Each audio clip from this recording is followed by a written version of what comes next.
¿Te imaginas que a unos buenos huevos fritos les quitas la puntilla? Pues a la política y a la economía tampoco se los podemos quitar. Te esperamos todos los martes a las 5 de la tarde, hora española, en La Puntilla Económica, un espacio donde sacaremos punta y color a la actualidad de España y Latinoamérica. ¿Dónde?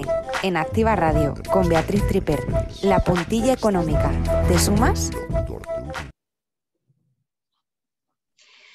Muy buenas tardes, días o noches, dependiendo desde dónde, desde qué parte del globo nos estén escuchando y dependiendo de los canales, de cualquiera de los canales por los que lo hagan, bien escuchando o bien viendo a través de Activa Radio, en nuestra web, a través de nuestra web en activaradio.org, a través de Facebook en riguroso directo o bien si no en diferido a través de los podcasts que pueden descargarse desde Spotify, iVoox o en YouTube, porque como les decimos cada martes aquí en La Puntillita Económica también somos youtubers. Muchísimas gracias por acompañarnos cada martes por la tarde, como les digo, y hoy en su Puntillita Económica les vamos a decir hasta pronto. Y hasta pronto porque acabamos con la que ha sido la primera temporada de un programa que surgió a partir de un comentario mano a mano con un gran amigo, mi querido Miguel Ángel Martín, que cumpliendo un sueño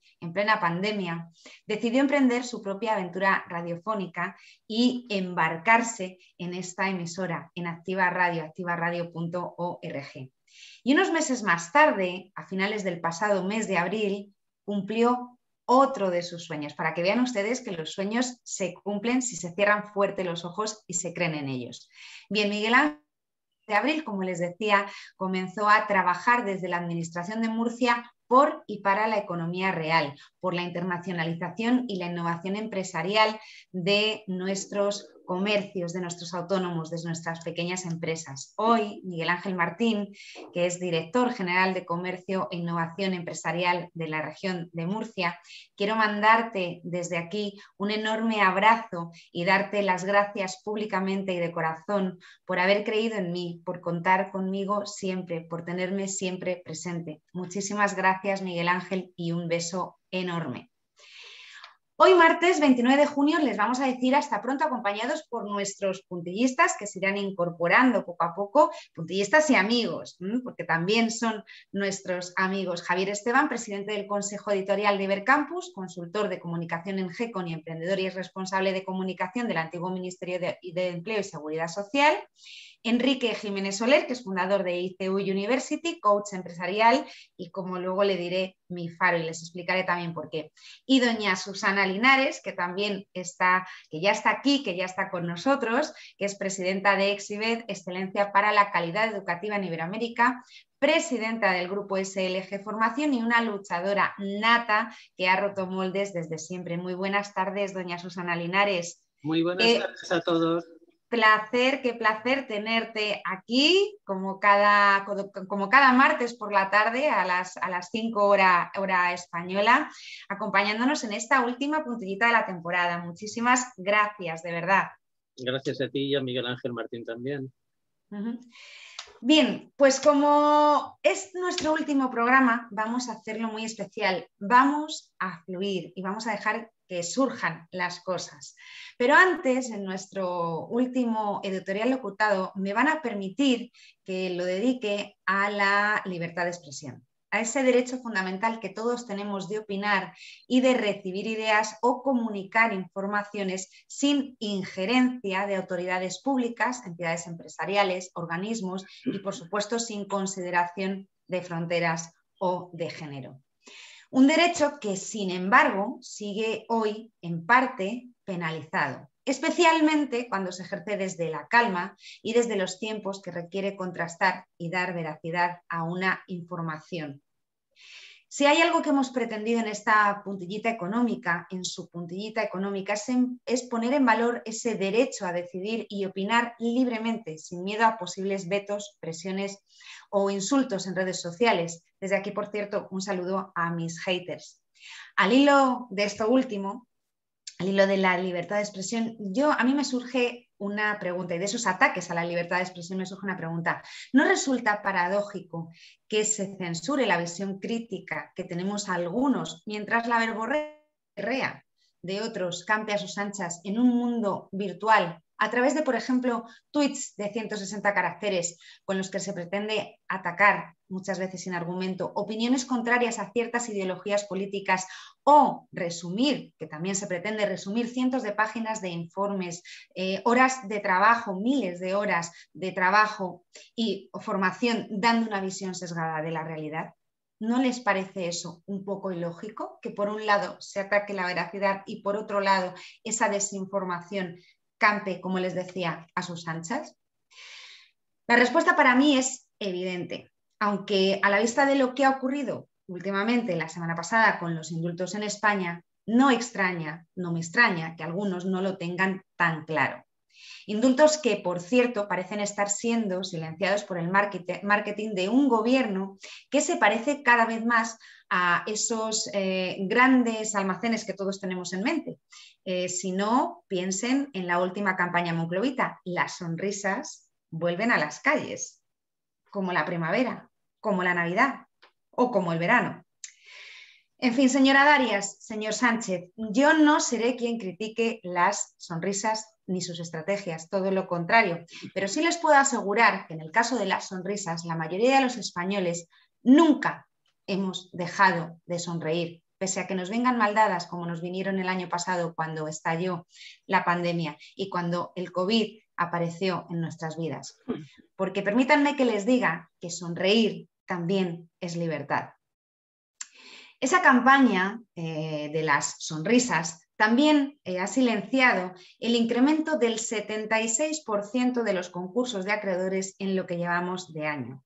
También han silenciado las colas del hambre, de las que ya casi nadie habla, pero que siguen existiendo, siguen estando allí. Si no, miren cuando salen a la calle en algunos puntos, sobre todo en algunos puntos de las grandes capitales. Campaña que también ha silenciado que las ayudas a los autónomos y a las pymes no terminan de llegar. Y esta vez por otra supuesta irregularidad en la adjudicación de un contrato público de Cofidis a Inbonis Rating. Luego les hablaremos de ello. Bien, como decía el periodista uruguayo Eduardo Galeano, a veces se confunde la libertad de expresión con la libertad de presión o se reduce a la voluntad de grupos qué noticias existen y cuáles no existen. Quizá debamos parar, observar qué estamos creando, decidir si nos gusta o no y si no nos gusta, dar el primer paso para transformarnos, porque la verdadera transformación siempre parte de uno mismo. Vamos a hablar de hoteles sin nombre con alma de hogar, de viejas canciones que tiran a dar, de la última serie que te hizo llorar, o de ese castillo en aquella bola de cristal, donde se desata el temporal, cada vez que tú lo decides girar. Palabras que guardan incendios detrás, palabras que calman silencios que pueden...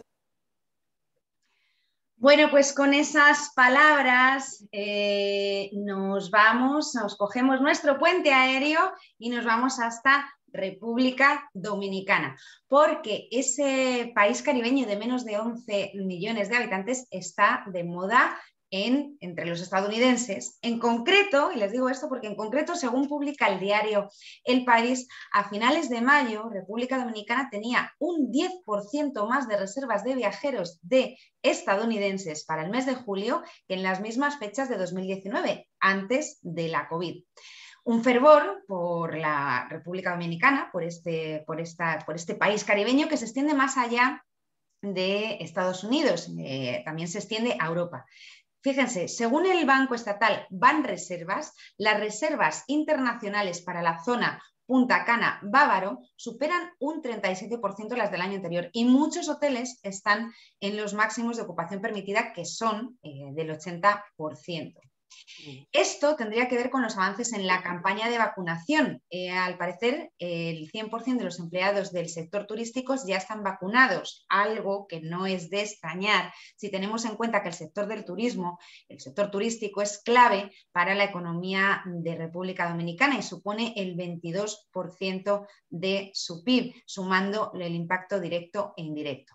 Sin embargo, este optimismo que reina para este segundo semestre del año podría frenarse, ya que ayer el gobierno de República Dominicana ha endurecido las condiciones de acceso a los pasajeros provenientes de 18 países, entre ellos Reino Unido, Brasil, India, Austria o Suecia, que deberán presentar obligatoriamente un PCR negativo, el certificado de vacunación contra el COVID-19. Susana, tú que conoces muy bien la República Dominicana, y tengo dos preguntas para ti. La primera, ¿cuál es la clave de esta recuperación del sector turístico, además del avance de la vacunación? Imagino que las políticas de promoción que se han puesto en marcha habrán tenido que ver. No sé si además ha habido incentivos a las empresas turísticas. ¿Tú que lo conoces? ¿Cuáles son esas claves? Tú ten en cuenta que, como has dicho muy bien, República Dominicana vive mucho del turismo y es una competencia clara con España. España no lo hemos hecho muy bien todavía con la vacunación, estamos todavía ahí con el turismo sin regresar, y con los macrobrotes de Mallorca creo que nos va a dañar muchísimo, pero República Dominicana lo está haciendo muy bien, se está aprovechando de su vacunación, que la lleva fabulosamente bien. Ten en cuenta que son 10.700.000 habitantes más o menos, de los cuales en primera dosis tienen 4.851.000 ya vacunados y con segunda dosis 2.731.000, con lo cual están ya en 7,5 millones aproximadamente. O sea que prácticamente confían en que a final de año esté toda la población vacunada en República Dominicana. Y indudablemente, como es un país que vive del turismo, recuerda que allí hay grandes cadenas hoteleras españolas, como Meliá Hotels, Catalonia Hotel Resorts, Riu Hotel Resort y Palladium Hotel Group, o Iberostar, que ya tienen, como has dicho muy bien, prácticamente toda su plantilla totalmente vacunada para atender a todo el público y dar esa seguridad hotelera que necesita cualquier país de turismo, como es Punta Cana y demás de la República Dominicana. ¿Y esa vacunación ha corrido a cargo del gobierno o ha corrido a cargo de las propias empresas del sector? Las empresas han tenido mucho que ver porque los 40.000 empleados de industria y demás pues, han sido potenciados por las cadenas hoteleras y demás, pero el gobierno ha hecho muchísimo también la tarea de la vacunación. Y en materia de incentivos, que te preguntaba yo antes, y ayudas que ha recibido el sector turístico, yo sé que las comparaciones son odiosas, pero no me queda más que preguntarte. Lo hablábamos antes de la libertad de expresión y de dar todas las informaciones. ¿Cómo ha estado eso en comparación con lo que se ha aprobado en España? Pues como te he dicho, que viven del turismo y quieren ser, la República Dominicana quiere potenciar mucho su turismo, está claro que el gobierno está detrás y apoya claramente. No te voy a dar la cifra porque creo que la puedes buscar, pero sí incentiva mucho más que el turismo en España. Bueno, y ahora sí, la segunda pregunta, porque me han contado que esta mañana has tenido una reunión con el cónsul de República Dominicana para hablar de formación. Mira que son chivatos, ¿eh? ¿Quién habrá sido? ¿Verdad que sí? Que se entera de todo. Pues sí, he estado en el consulado de la República Dominicana aquí en Madrid, en la Castellana, y hemos estado hablando de mi grupo SLG Formación y de mi SIB de la Excelencia en la Calidad Educativa Americana para proponerle dar formación en nuestro centro en Cuatro Caminos, que por cierto que es la calle dominicana por excelencia, la calle Topete 6. Y bueno, pues darles esa formación a todos los dominicanos residentes en España e intentar hacer un convenio de colaboración con el consulado concretamente. Y la verdad que se ha abrumado de tal manera, lo ha parecido tan fabuloso que, bueno, posiblemente ahora hay una visita a mi centro del propio cónsul y hemos quedado en que cónsul y embajador asistirán a la próxima cumbre SIBED, que no sabemos cuándo se celebrará. O sea que todas esas noticias te puedo dar. Oye, ¿qué clase de formación? ¿Formación profesional para el empleo? ¿Formación certificados? ¿De qué tipo? Hemos hablado de todo, hemos hablado de los certificados que tenemos homologados en presencial.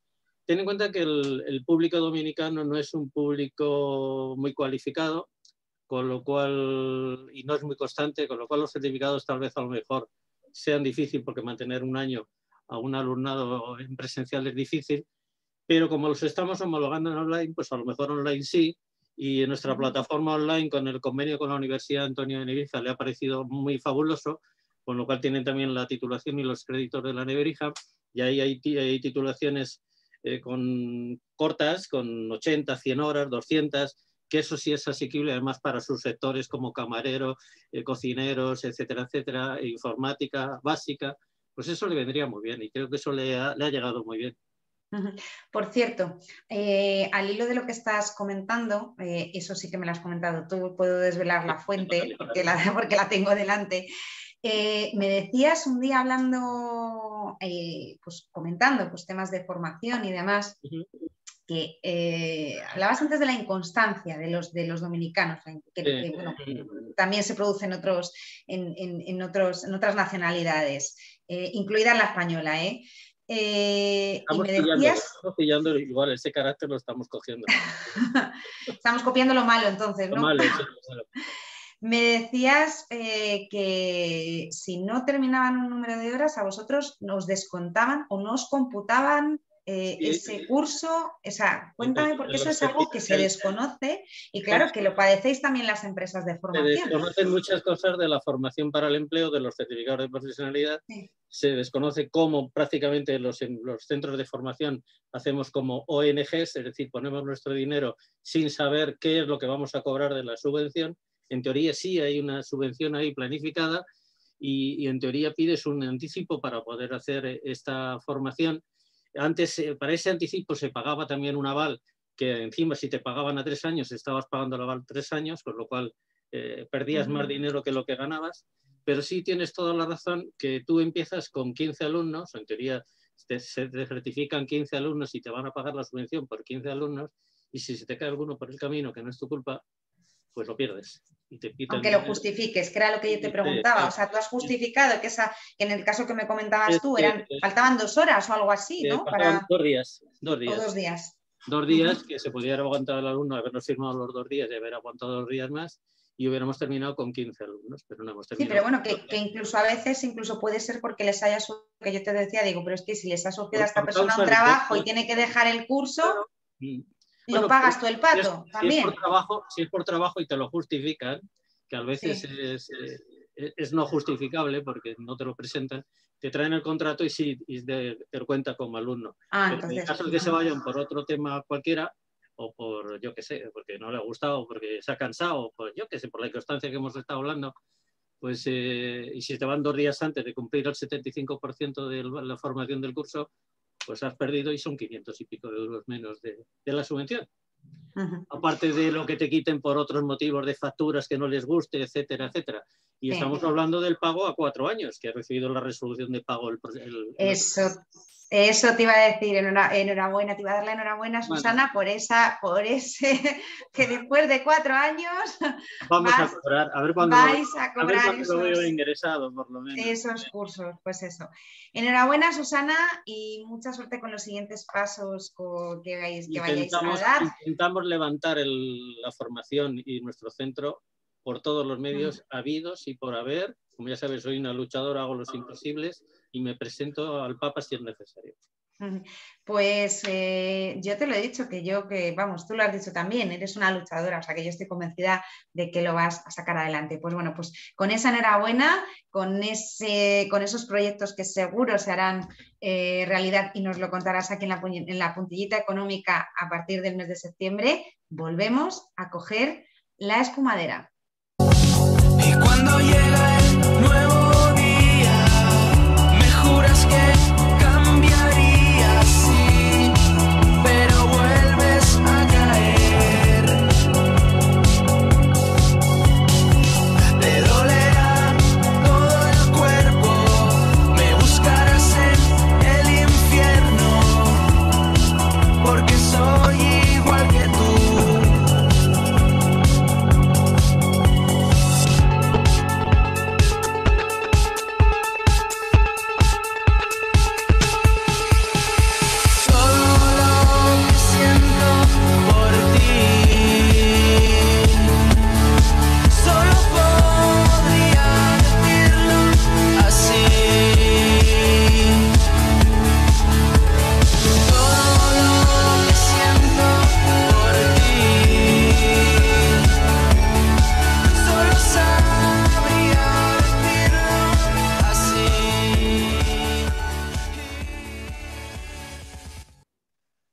Bueno, pues todo lo que sentimos aquí en Activa Radio. Por cierto, Rubén, muchísimas gracias. Rubén es nuestro técnico que se incorporó deprisa y corriendo y lo está haciendo maravillosamente bien. Pues eso, muchísimas gracias por acompañarnos también en cada martes y por tu trabajo y por introducirnos también en estas canciones, en este indie que nos gusta a muchos. Bien, pues decía yo que vamos a coger la última espumadera de la temporada. Va a ser la última vez que agarramos en estos meses, hasta después de verano, la última vez que agarramos esa espumadera para mover bien el sofrito de la actualidad, que viene jugoso, jugoso. Don Javier Esteban, que ya se ha incorporado con nosotros, presidente del Consejo Editorial de Ibercampus y consultor en GECON Comunicación. ¿Cómo estás? ¿Qué camiseta más chula? Me encanta esa camiseta con esa cara que estoy intentando ver exactamente, descifrar qué es, pero supongo que es como un antifaz, una vaquita. Es un personaje de cómic, de Watchmen. Ah, lo desconozco. Lo desconozco. Claro. Todos tenemos la beta friki aquí, ¿sabes? Sí, entonces... bueno, si solo fuese una, porque vamos. Sí, hay muchas. Lo que pasa es que no las cuento, pero los que me conocéis sabéis que alguna tengo, aparte de ser muy del Atleti, que lo tenía que decir en este último programa de la temporada. Bien, un poquito más tarde, como les decía, se incorporará también Enrique Jiménez Soler. Susana, ya te ha dado las buenas tardes. Sí, y bien. Voy a seguir contigo. Pensaba empezar por otro tema, pero voy a seguir contigo porque, bueno, pues hoy se ha aprobado la ley trans y antes de entrarnos con otros temas sí que me gustaría que Susana, tú que conoces bien todo esto, me gustaría que nos dieses tu opinión acerca de qué te parece, qué opinas sobre, independientemente de solos, solas y soles con el que se ha descolgado también la ministra, con ese lenguaje para mí ciertamente ridículo. O friki, mira, hablando de frikis, ese lenguaje friki. Pues bien, si te digo a título personal, propio, no voy a hablar a términos generales de lo que piensan los demás transexuales. A título personal te diré que es una porquería de ley. Una porquería de ley porque se ha mezclado aquí tanto las lesbianas, los gays, los transexuales, se ha mezclado todo en una ley que ya no se sabe quién es transexual y quién es otra cosa. Porque yo en otra época recordaba que los transexuales eran personas, como se dice, transexual, que cambian de sexo, no que se rigen por otro tema. Es decir, para eso están los travestis, que son los que se vestían de mujer o intentaban aparentar otra cosa que no son. Pero transexuales creo que odian ser lo que son e intentan ser lo que son realmente. Y esta ley, pues muy bien, se pretende avanzar, dice que es un avance, que nos estamos homologando a montones de países, que creo que Noruega, que es el único que tiene también algo similar, en que se deje a los menores de 14 años, sin ningún tratamiento y sin ninguna nada, el poder acudir a un registro y decir que yo quiero cambiar de sexo, de género y cambiar de nombre. Creo que eso no es lo correcto. Por lo menos pienso yo que esto no es un juego, que el cambiar de sexo es algo más serio y indudablemente esta ley, pues no sé qué es lo que pretende. Sí pretende que todo el mundo tenga su documento nacional de identidad en regla, sean menores, sean mayores, o sean gays, o sean lesbianas, o sean lo que sea. Más valía en esta ley, digo yo, que a los transexuales se les dejara poder adoptar realmente, que eso no lo ha tocado nadie, y creo que hay muchas mujeres transexuales o hombres transexuales que quisieran tener hijos, porque los que son de cambio de mujer a hombre es más fácil porque conservan ovario y pueden engendrar, inclusive alguno ha engendrado a posteriori. Creo que tampoco es muy correcto, pero bueno, alguno lo ha hecho y tienen la posibilidad de ser padres o madres, pero el tema de hombre a mujer es imposible porque no tenemos esa posibilidad o no se tiene esa posibilidad, pero la ley de adopción creo que es realmente antidiluviana y si tanto dicen que luchan por los derechos, pues que empiecen por ahí. Segundo tema, podrían también apostar por los tratamientos eficaces y no quitar todos los tratamientos hormonales para los transexuales de la ley de la seguridad social y no están, ahora mismo es que no queda ni uno. Y se tiene que recurrir todos los transexuales a buscar por libre conveniencia, porque también esas unidades de género que se crearon en hospitales, pues también habría que desear mucho de cómo se está dirigiendo. Y están buscando pues, de lo que puedan buscar en el extranjero o donde se pueda buscar el tratamiento hormonal, con el consiguiente riesgo de saber qué es lo que te estás poniendo, que incluso puede llegarte a la muerte. O sea, que más valía buscar una ley seria y tocar todos los temas de un verdadero transexual. Pues yo recuerdo antaño que eran lo que eran los transexuales y transexuales puros, y los demás eran catalogados como travestis y otras cosas. Pero es que en esta ley pues se ha mezclado todo, absolutamente todo, y si hablaras con transexuales reales, te diría que hay muchas asociaciones reales de transexuales que no están de acuerdo con esta ley. Yo esta mañana he escuchado alguna opinión en contra. Yo, sinceramente, no me he leído la ley, sí que he leído pues, lo general, pues, un poco lo que se ha publicado. Y a mí, sinceramente, lo que más me pone el vello de punta es el tema de los 14 años, de que con 14 años se pueda tomar una decisión cuando no están, cuando son adolescentes que no tienen el nivel de madurez suficiente como para tomar una decisión de ese calado. Y yo tengo un hijo de 14 años que los de 12 años que además es muy maduro. O sea, yo tengo la fortuna de que mi hijo, o sea, es un niño muy maduro para su edad, y yo no le veo capacitado como para en un momento determinado tomar una decisión de esa magnitud. Yo tengo también un familiar muy directo que también está ahora mismo en pleno proceso de cambio de género. La decisión la tomó ya habiendo cumplido, bueno, no, tenía 16 años para cumplir 17, ahí iniciaron todos los trámites, pero ha tenido que pasar unos tribunales, si es cierto, unos tribunales y unos análisis psicológicos brutales. Creo que con esta ley eso se diluye un poco. O sea, es que yo decido que hoy me apetece llamarme Juan Carlos y me voy al registro y lo cambio con 14 años. Y en 4 meses, ratificándolo por segunda vez a los 3 meses, te lo cambian. Y los menores de 12 acompañados por los padres también lo pueden hacer. O sea que... No sé, yo me parece es un poco, o sea, bastante discutible. No sé, Javier, si tú quieres pronunciarte al respecto también. Sí, bueno, sí. Yo lo que creo es que, a ver, aquí lo que pasa con esta ley es que han intentado llevar de un extremo que se considera que las pruebas ahora mismo son demasiado estrictas, quizá, o demasiado exigentes, sobre todo para menores, porque también es verdad que es un hecho que hay menores que deciden. Lo que pasa es que es verdad que el procedimiento es muy complejo. Se ha pasado de un problema de una ley o de unas reglas demasiado estrictas a eliminarlas. Creo que tampoco es la solución. Es decir, hubiera sido más fácil revisar todos los protocolos al principio, ajustarlos a la realidad, a los estudios internacionales, a todas las necesidades, y en este tema pues haber tomado una decisión, que es lo que se tiene que hacer. A mí de todos modos, yo no voy a posicionarme sobre la ley trans porque creo que, bueno, como bien ha hecho Susana, hay muchas posturas críticas, pero yo creo que un flaco favor se le hace a una ley si el titular que busca el gobierno, el titular que busca la ministra de Igualdad, es que los niños de 14 años decidan si se cambian el nombre de un día para otro. Creo que es una falta de... O sea, creo que es muy poca inteligencia a la hora de visualizar, ¿no?, la situación de las personas trans.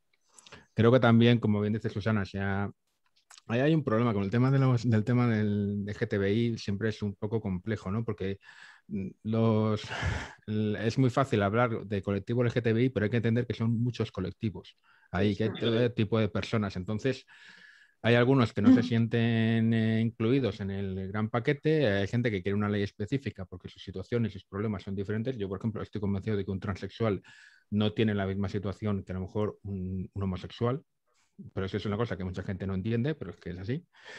Entonces yo creo que quizá, pues bueno, se ha buscado mucho. También es verdad que yo creo que en el tema de este tipo de cuestiones, como siempre hay tantas posturas enfrentadas, ha sido una ley ideológica, pero ideológica no en el sentido de izquierda o derecha, sino en el sentido de unas líneas del feminismo, de la integración o de la integración de esos colectivos.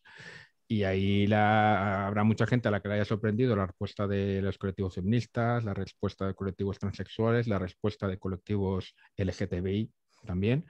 A mí no me sorprende. Yo creo que es que lo que se ha hecho Rey es tomar partido por una visión. Y yo creo que también ahí habría que hacer un esfuerzo un poco más de diálogo y más de negociación que salir con el soles, solas y solos. Es que encima es ridículo, como decía Bea. Ese lenguaje es absurdo. ¿Por qué no hablar A ver, claramente? es que yo en estos temas siempre pienso lo mismo. O sea, el problema no es que la idea sea absurda, el problema es que la forma en la que lo ponen en marcha, la forma en la que lo expresan, la forma en la que lo convierten en una bandera ideológica, lo ridiculiza. Es decir, hablar de la integración, hablar de la discriminación del lenguaje. La discriminación en el lenguaje existe, eso es un hecho. Pero en vez de buscar una solución con nombres y tal y convertirlos, que a veces parece que estamos más discutiendo en redes sociales que legislando en el Consejo de Ministros o en el Congreso de los Diputados o en el Senado, que es donde va a ir esta ley. Ten en cuenta que el mismo PSOE estaban divididos, la parte de Podemos y la parte del PSOE. Es decir, Sí, de hecho Carmen Calvo se ha mostrado en contra de esto en todo momento, de esta ley en todo momento. Bueno, es una ley de Podemos. Una Podemos. ley trans, ya como he dicho, se podía adaptar en otros problemas que realmente tienen los transexuales: búsqueda de empleo, búsqueda de trabajo, discriminación, tratamientos hormonales, adopciones, muchas cosas se podían tratar de la ley trans pura y dura para los transexuales. Sí, es que yo creo que el problema es, como dices tú, Susana, no es cuestión de decir cuándo o de decidir cuándo se cambia, cuándo no se cambia de género, sino como decíais tanto Javier como tú, primero, de flexibilizar, de encontrar un punto medio en que los trámites tampoco sean tan excesivos, que yo lo estoy viviendo en el caso de este familiar mío, o sea, que ha tenido que pasar un periplo larguísimo para todo ello. O sea, que digamos que se flexibilicen, que se relajen o que haya haya más alternativas, no lo sé, para la valoración. No sé, eso ya tendrían que ser también expertos. Ten en cuenta, Bea, que antes eran 2 años de vivir tanto como hombre como mujer, el sexo contrario, pasar un tratamiento psicológico previo, su tratamiento hormonal correspondiente, en el médico forense hacerte un examen de arriba abajo como eres y dictaminar, al final un juez dictaminar qué era lo que eres. Sí. Y eso, qué sé yo, hay una sentencia del Tribunal Supremo del año 1987 que ya dejaba bien claro cómo era un transexual puro, siendo hombre o mujer. Y creo que esa sentencia sentó jurisprudencia para el resto después. Ni Pedro Cerolo, ni San Pedro, ni el PSOE, ni después, que se han adueñado de todas estas leyes cuando ya había esa jurisprudencia de esa fecha concreta. Pero independientemente de eso, yo lo que os quería decir es que yo creo que es eso, que los verdaderos problemas están en la discriminación, en la integración, en la incorporación al mercado laboral, en que se regulen eso y no en decir que con 14 años puedo decidir. Exactamente. El cambiarme de género, yo ese creo que de todos género. modos también te digo, como acaba de decir Susana, no podemos pasar de 1982 años 80 con una legislación que realmente tampoco es muy diferente a lo que había en los 80 a irnos al siglo a 2050. Tenemos que pasar por un camino para que la sociedad aprenda. Yo te digo una cosa, ahora mismo va a pasar con esta ley como ha pasado mucho con el feminismo y con muchos objetivos. O sea, tenemos que hacer pedagogía en la sociedad para que la sociedad entienda la realidad de las personas del colectivo LGTBI, de los colectivos LGTBI, y que los entienda bien. Si todo lo vas a poner en un debate buenos contra malos, negro sobre blanco, sobre quién dice cómo usas el lenguaje o cómo no lo usas, al final lo que estás haciendo es alentar populismos, ideas extremistas en el extremo contrario y crear un bando donde no debería haber un bando. Deberíamos estar ya explicando a la sociedad, a los que no entienden, porque hay mucha gente que no entiende la realidad de un transexual. Mucha educación en la familia, en el colegio y en todo el estamento social. También pasa incluso en muchos, yo he oído mucha gente que está muy concienciada, que está muy solidaria, pero no entiende bien lo que es un transexual. Hay cosas que le chocan, que le chirrían, o no entiende muy bien cómo funciona o el GTBI o ese tipo de cosas. Yo os lo digo, en mi familia, o sea, es que lo tengo cerca, y perdonad que me extienda un poco con este tema, pero yo en mi familia, o sea, lo he tenido cerca, hay gente que no lo ha entendido. O sea, yo decía, pero yo es que lo he visto normal desde el primer momento. O sea, yo cuando me lo dijeron, ni hice una fiesta, ni hice un drama. O sea, yo dije, pues me parece muy bien. Si es lo que quiere, es lo que desea y lo tiene claro, me parece perfecto. Además, lo ha hecho con total madurez este familiar mío. Pero hay gente con formación, gente muy educada, muy avanzada, que no lo ha entendido y que No, todavía sigue diciendo que es un capricho. Digo, vamos a ver, que no es un capricho. O sea, ¿cómo se lo explicas a esas personas que tienen una educación, que tienen unos estudios, que están formadas? O sea, ya no te digo gente sin formación, que en cierto modo pueden estar más Pero, ajenos, y pero ahora mismo, gente que está viviendo en este mundo ¿y cómo le real. explicas tú a esas personas que no es un capricho cuando ahora realmente basta con que se vaya, con que lo que están leyendo en las noticias es que basta con que se vayan a un funcionario y digan, quiero Claro, cambiarme el nombre y el sexo? O sea, ¿cómo entiende esa persona que la situación que vive esa persona no es un capricho o es una rayada o es una inmadurez? Quiero decir que también es ahí que, creo que claro. pasar de 0 a 100 tampoco es la solución para que la No, no, sociedad, no, no, a mí no me ni parece para nada la ayudar a la solución. integración de esas personas. Pero bueno, Es pedagogía y formación. mm, Y claro. por parte de en todos los ámbitos. Pero bueno, en fin, vamos a avanzar porque me gustaría que comentásemos también esa noticia que enunciaba yo en el editorial Locutado y que publica Bruno Pérez en el diario digital La Información. Os digo y les digo a ustedes el titular que no les va a dejar desde luego indiferentes. El titular dice: Cofides se mete en un lío por contratar a derribo a una agencia de calificación. En este caso, la agencia de calificación es Inbonis. Bien, les explico. La cuestión es que para acceder a ese fondo de recapitalización de empresas afectadas por la COVID, ese fondo de rescate para pymes y autónomos de 1.000 millones que gestiona Cofides, la compañía española de financiación del desarrollo, se convoca un concurso público. ¿Por qué? Porque todas esas pymes y todos esos autónomos tienen que presentar una serie de garantías y tienen que presentar pues, un informe de rating, un informe de calificación que garantice su solvencia. Bien, para que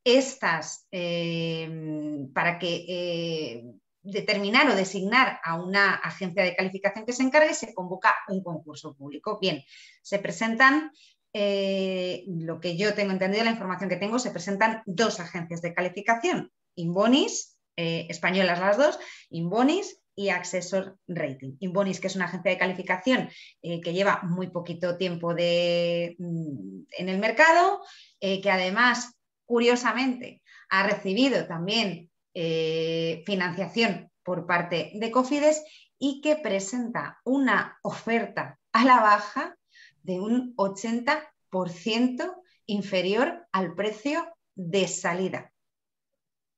Entonces, Accessor Rating, que es la otra agencia de rating que se presentó al concurso, pues ha presentado un recurso porque, claro,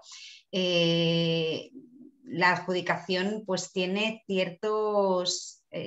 huele a chamusquina, digamos, esta adjudicación, sobre todo presentando esa oferta a la baja al 80%.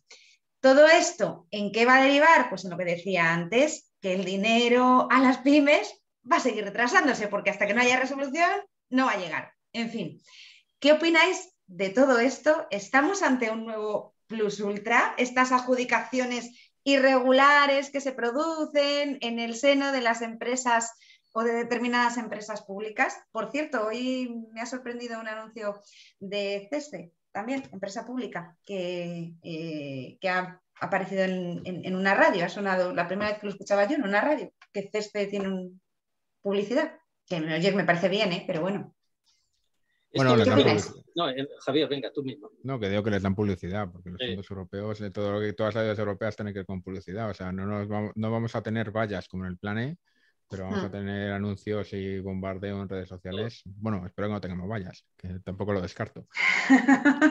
Pero bueno, yo tomo, a ver, creo que esto de las bajas temerarias, aunque no hubiera, pensando bien, quiero decir, pensando que no hay nada raro en la adjudicación y que no hay tal, esto de las bajas temerarias del 80% no se puede permitir. Es decir, a ver, que tengas a la principal agencia de rating de España, la única que tiene reconocimiento de rating en España, y se lo des a una empresa que encima lleva 2 días aquí y encima hace una oferta con una baja de 80%, no da ninguna confianza a los que tienen que verificar que no solo son Cofides, sino también Europa, la que tiene que verificar cómo se está haciendo esos trámites.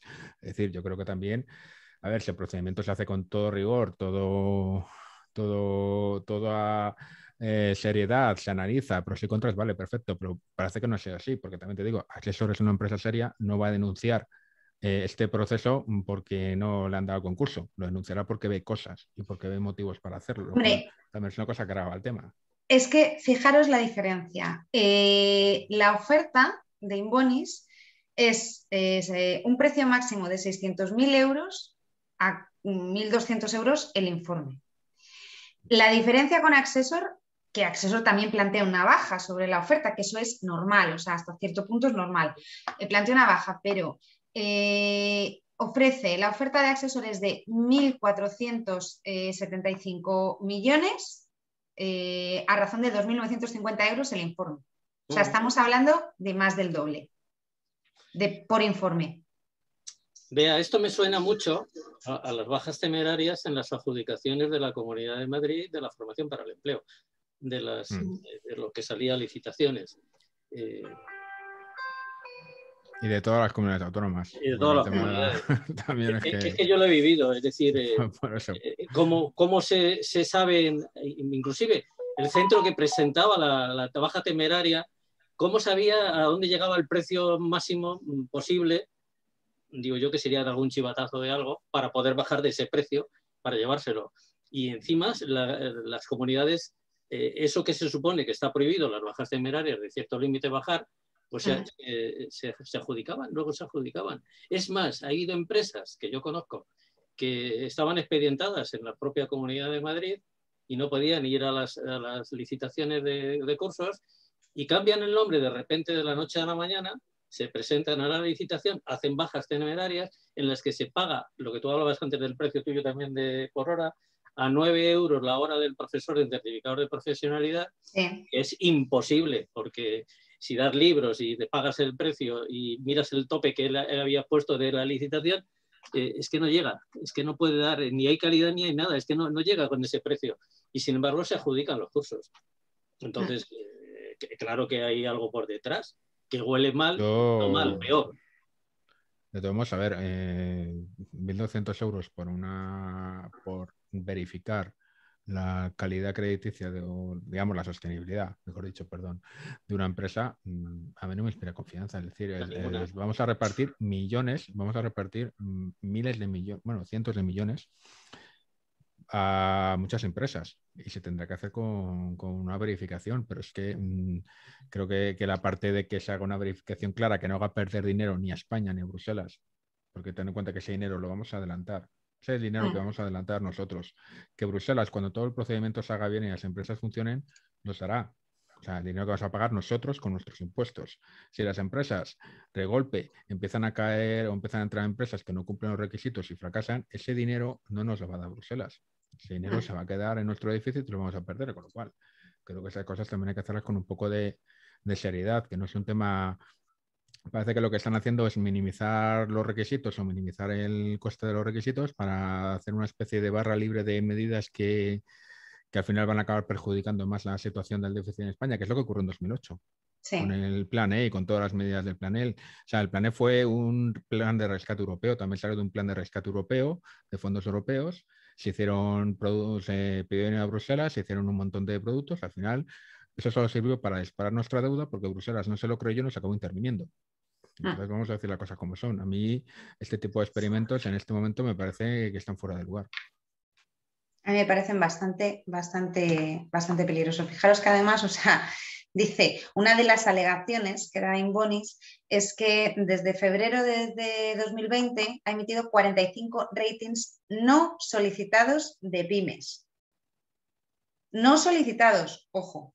O sea, y que a día de hoy habría realizado en total unos 145 informes de calificación. Sin embargo, bueno, Accessor Rating lleva ya, son 7 años, si no me equivoco, en el mercado. No solo se dedica a hacer informes no solicitados, eso es una práctica bastante habitual y legal además, sino que tiene muchos clientes que le encargan informes solicitados para pues, incluso pues, su salida a bolsa, la emisión de bonos, etcétera. O sea, que es que Pero la una cosa es diferencia hacer y la experiencia yo creo que es notable, y más estamos hablando de algo que depende de un dinero que depende de los fondos europeos y que, como bien decías, Javier, Pero o sea, no, eso tiene que dar confianza a Bruselas. pero aparte que hacer un informe no solicitado, no es lo mismo hacer un informe solicitado de deuda Que no pública, de emisiones solicitado. de deuda pública, de un no solicitado que no solicitado de una pyme. Que ¿cómo lo haces? Claro, Eso también es una pregunta, quiero decir, que también ahí por eso te yo ahí digo. es un poco Mira, sospechoso. mira que es difícil acabar con la corrupción en España, pues que esto está clarísimo que es otro caso de lo mismo, de lo mismo. Por cierto, Y los que no nos... no sé si os enterasteis ayer también del AVE de Guadalajara, la estación del AVE en la que está implicada también la señora Esperanza Aguirre y su familia. No, eso no nos hemos enterado. Nos hemos enterado. Yo esta mañana me he enterado de lo de José Luis Moreno, pero bueno, De en fin. que la estación del AVE que se hizo en Guadalajara, 10 kilómetros de Guadalajara, en un socarral en terrenos de la familia de Esperanza Aguirre, se vendió por 200 millones cuando se vendía antes por 3 millones. O sea que la diferencia es notable.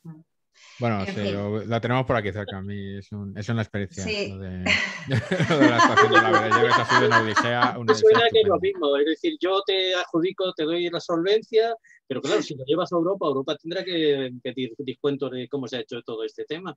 Pero Me ha no, encantado Además, lo de... a lo mejor es que hay algo detrás de retorno de dinero, sabe Dios, pues no sé. pero además con todo lo que está encima de los medios, porque esto va a salir. O sea, si tú haces un concurso para algo tan importante, te salen dos empresas y se la das. En fin, que decir, sabes que va a explotar por algún lado, que sabes que lo va a que- sacar algún medio. Entonces yo claro, no entiendo muy bien que no hayas. O sea, que decir, siempre que hay un proceso de licitación de todos modos, sea lo que sea. Yo también he visto algunos y muchos en el ámbito laboral también ha habido, con el tema de las ayudas a la garantía juvenil, por ejemplo, también fue interesante. Conozco esos procesos y conozco un poco las cosas que pasan, que te puedes encontrar, porque a ver, no solo es hablar de corrupción, también es que a veces pues, hay gente que hace ofertas temerarias y te los tienes que tragar. Eso también ocurre. Lo que pasa es que también ha cambiado la ley para evitar las ofertas temerarias, precisamente. Pero que en 2021, con la que está cayendo, Sí, sigamos Javier, en ha ese cambiado plan y la sigan ley, pasando pero a esas ver, cosas. a ver, yo también, perdóname, ¿verdad? pero yo también voy a hacer un poco de abogado del diablo. También entiendo la parte de Cofides. Si Cofides les ha dado un préstamo, les dio unos premios a la internacionalización, esos premios, les dio un premio en los premios a la internacionalización que hace cada anualmente. Claro, si Boni se está atravesando una situación complicada, pues ¿qué hago? Si yo le adjudico el contrato a Inbonis, ¿qué es lo que va a pasar? Que yo me garantizo que cobrar mi préstamo, el préstamo que le he dado. Yo no sé, ahí lo dejo. Luego me tirarán de las orejas, luego me vetarán como ha pasado.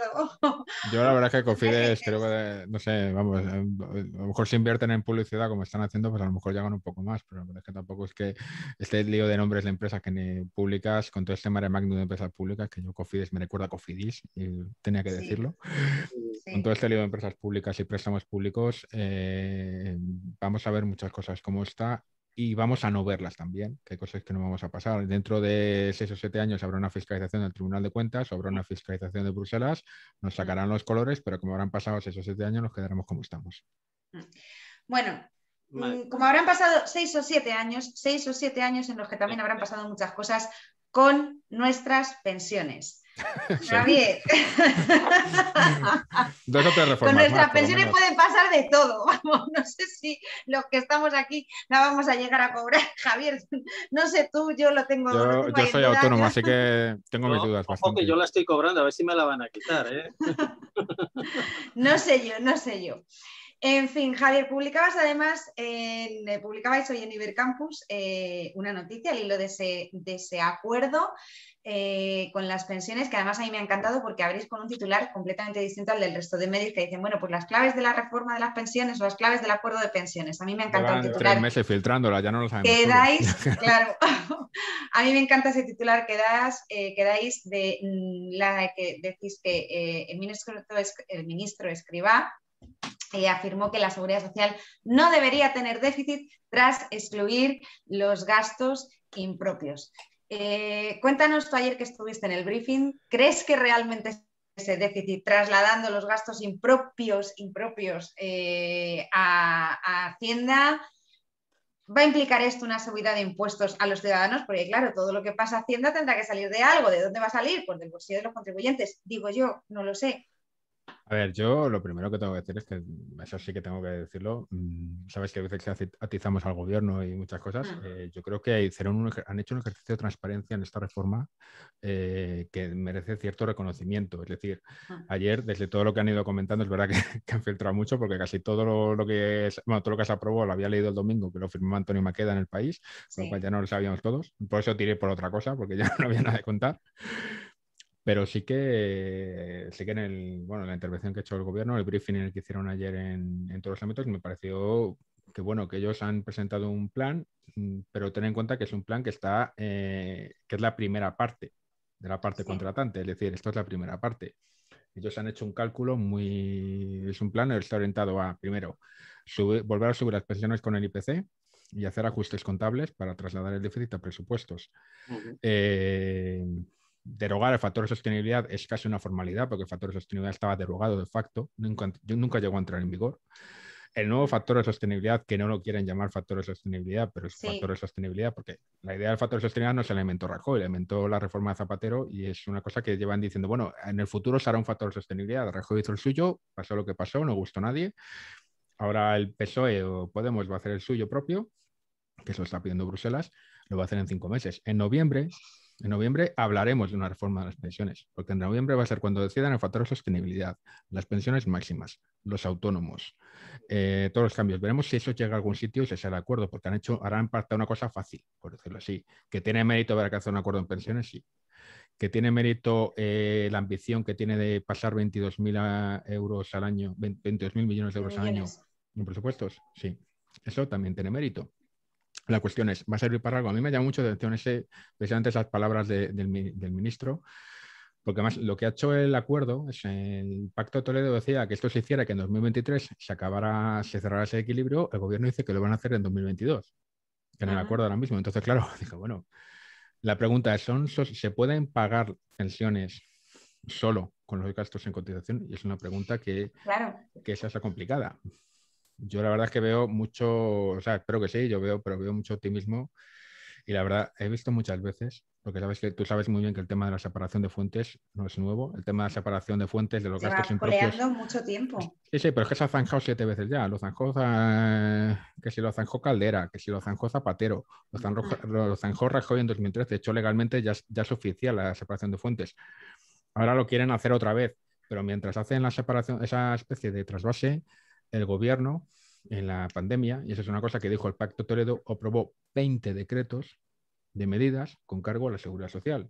Si la crisis empieza tal, lo que decir que le vamos a pasar un montón de gastos, vamos a seguir posiblemente cargando con gastos impropios a la seguridad social, pues para hacer ajustes contables. Es decir, que los ajustes contables van en 2 direcciones, con lo cual yo soy prudente de que podamos realmente alcanzar un equilibrio, aunque sea contable, por decirlo así, o equilibrio presupuestario en la seguridad social en 2022.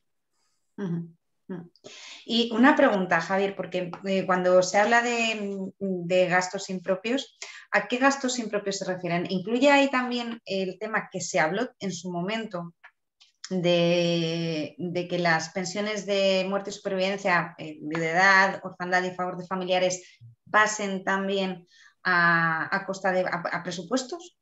Sí, es que han metido pensiones contributivas. Las pensiones de viudedad, muerte, es verdad que, a ver, la cultura sobre pensiones en España, ¿sabes qué es la que es? La gente no entiende, además hay mucha gente que te dice que las pensiones de viudedad pasen a pensiones. Las pensiones de viudedad son contributivas, son de la contribución de alguien. Entonces, pues han jugado con esa ambigüedad y la han metido. Por lo que decían por ahí es que parece que es que no hay dinero para pagarlas, ese era un ajuste. Ya veremos si es un ajuste, si esto se mantiene o no, porque las pensiones contributivas exigen, o sea, a diferencia de las pensiones pasivas que tienen un límite por renta y tal, las pensiones contributivas se llaman por lo que tú has cotizado o por lo que el generante de derecho ha cotizado, lo cual creo que es un problema. Lo que pasa es que, bueno, yo creo que ese tipo de soluciones son complicadas. Otro tema de solución que no me ha gustado mucho es el tema de las prejubilaciones. Es verdad que el gobierno ha jugado mucho con retrasar la edad de jubilación.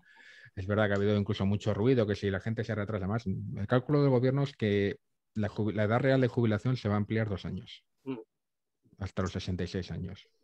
Con lo cual, en 2050, porque hablan de 2050, llegaremos a 66 años, ahora están 64 y pico. 64,6.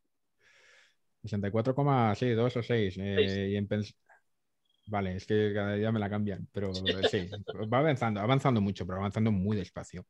Además, eso es una cosa que ellos dicen que va a contribuir a compensar el coste del IPC, de revalorizar con el IPC, es uno de los factores.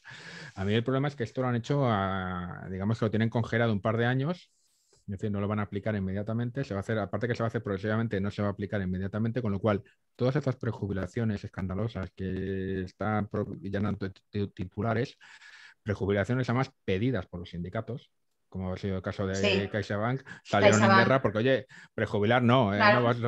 vamos a prejubilar a menos del 50%. No, a todos. Pues, tío, ya cuando los sindicatos dicen eso, los sindicatos salen en tromba. Cuando el Escribá dijo la primera vez de endurecer las jubilaciones anticipadas.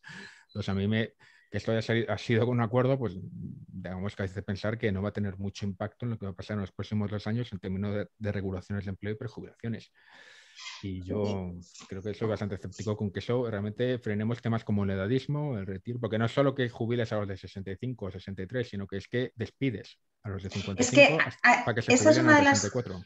claro, esa es una de las preguntas que yo quería formularos. Porque ese endurecimiento de la jubilación anticipada, o sea, tú no vas a poder prejubilar, pero sí vas, además, en lo que es, una vez, si te jubilas en la jubilación por despidos, va a haber menos descuentos. ¿Esto puede suponer un incentivo para que las empresas cojan y digan, pues voy a aprovechar y ya cojo y hago despidos masivos, ERTEs masivos, por ejemplo? ¿No creéis que es una medida que es un poco perversa? O sea, el endurecer esa jubilación anticipada y luego, sobre todo eso, lo que tú dices, cuando son medidas que es que han pedido los sindicatos, es que son los sindicatos los primeros que los piden. Es que Es un poco... realmente ahora es un poco más complicado. Mira, cuando el PP en 2000, cuando retocó, por decirlo así, la reforma de Zapatero planteó la edad de jubilación a los 67, ¿no? Pero no tocó la Sí. jubilación anticipada. Uh-huh. El PP dijo, oye, pues vamos a ampliar también la edad de jubilación anticipada, con lo cual vamos a subirlo pues, para que tenga 2 años de diferencia como tiene ahora, a su idea, ¿no? Que subiera hasta los 66. Hay algunas excepciones que son pues jubilaciones por peligrosidad o otro tipo de, o por cotización que ya estaban excluidas. Vamos, tampoco ha cambiado mucho para ellos esta situación. Pero tú ten en cuenta, estoy hablando de 2013. En 2013 la cosa se cambió 1 mes o 2 meses, poco más. Pues no veas la que se lió, porque había un montón de empresas en las que ya habían pactado condiciones. Sabes que los EREs no se hacen de un día para otro, los EREs se pactan condiciones a futuro. Es decir, este año salen X, el año que viene se jubilan X y tal, esto es una cosa tal. Pues hubo un montón de empresas que salieron como locos diciendo que sí, claro, les habían roto todo el acuerdo de prejubilaciones y dejaban descolgar a los trabajadores. Hubo que hacer un cambio legal. Esto es una anécdota, por decirlo así, un poco anecdótico, pero eso, por ejemplo, son las razones por las que han bajado las prejubilaciones. Si te das cuenta, las prejubilaciones se han reducido desde 2013, sí. no solo porque haya habido menos ERE, que también, pero también las prejubilaciones se han caído.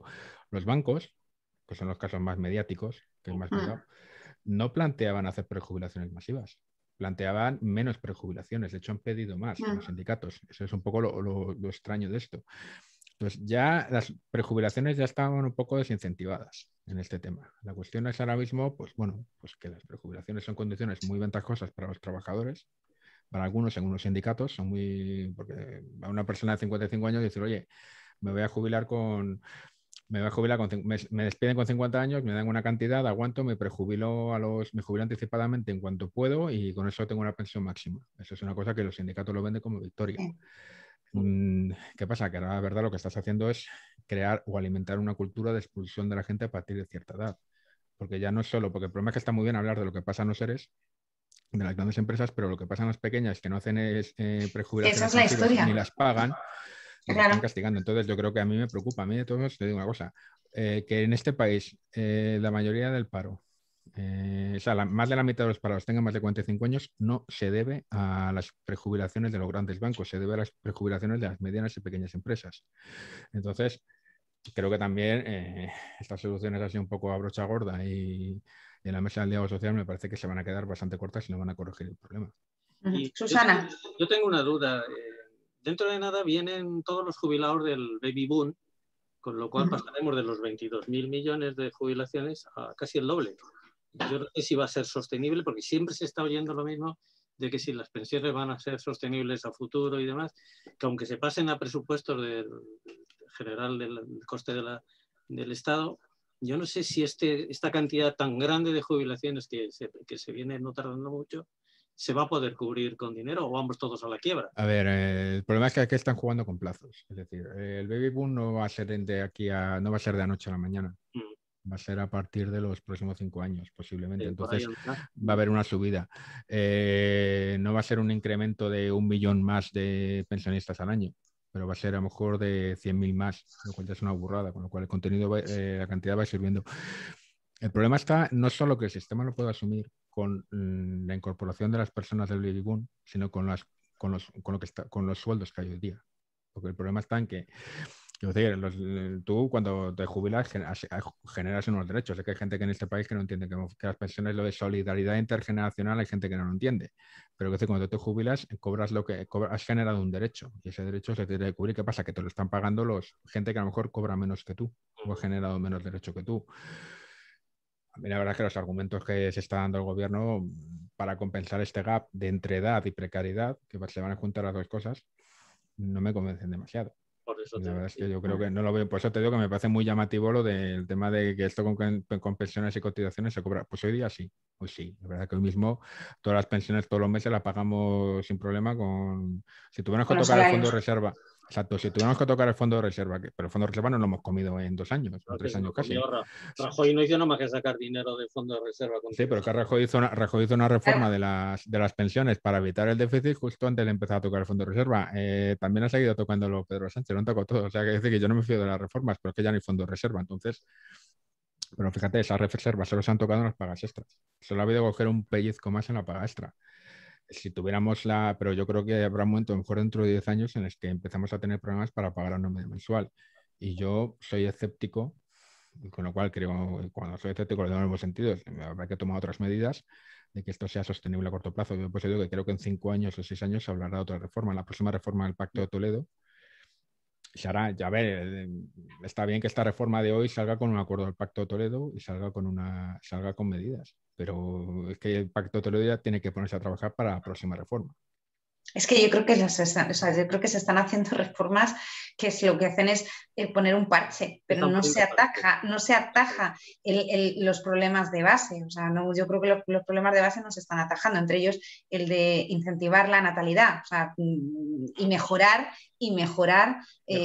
los salarios, o sea, y mejorar los salarios. Luego otra cosa que yo he hecho en falta, no sé, Javier, si ayer os dirían algo, es el tema de la mochila austriaca, las cuentas nacionales, o cómo va a quedar eso, porque claro, eso también se puede. Eso hay un problema, eso tenemos un problema. Tú sabes que yo estoy en contra de la mochila austriaca. Sí. Pero no porque no me guste la mochila austriaca, las cuentas nacionales son sobre naranja, que son soluciones que me sé de memoria. El tema de la mochila austriaca es que realmente es una solución bastante rara, porque es que yo no he visto un plan de mochila austriaca que funcione. Lo más parecido de la mochila austriaca es el famoso plan de Escrivá de incentivar los planes de empresas sobre los planes personales de pensiones. En España hemos hecho, todos los que nos han firmado una hipoteca tenemos un plan de pensiones al que no aportamos nada. Creo que la mayoría de los que sufrimos la burbuja inmobiliaria caímos en esa trampa. Es un producto que tiene mucho dinero, genera mucho dinero, los bancos están encantados con él, pero estaría mejor que si fuéramos planes de empresa, que es como realmente funciona la mochila austriaca en otros países, a través de planes de empresas, lo que cotizas tú en tu vida laboral. Entonces, ahí me llama un poco también los intereses. Luego está la segunda fase. ¿Dónde se guarda ese dinero? ¿Vale? Porque cuando tú ves a todas las aseguradoras, todos los bancos, todo el mundo hablando de la mochila austriaca, todos los que se encargan, digamos, de hacer seguros y guardar dinero y invertir en fondos hablando de mochila austriaca, te das cuenta de que quizás lo que quieren es un producto financiero más que una solución al mercado laboral. Y luego está el tema de que habría que articularlo con un sistema que ni siquiera con el sistema austriaco es muy diferente al de España. Es decir, aquí estamos hablando a mí me gusta mucho lo de importar cosas de fuera, pero los experimentos con gaseosa, creo que, hacer una mochila en España tendría que hacerse con un sistema que sea compatible con la realidad del modelo de protección social que tenemos en España. Yo esto de criminalizar la protección social, la protección sanitaria y el nivel que tenemos en España me parece un error. Es un error que ya cometió el gobierno, es una tesis que compró, entre comillas, el gobierno de Rajoy en 2012, y acuérdate cuánto tardaron en arrepentirse lo que le costó. Entonces yo creo Sí. que vamos a ser realistas, no se va a hacer.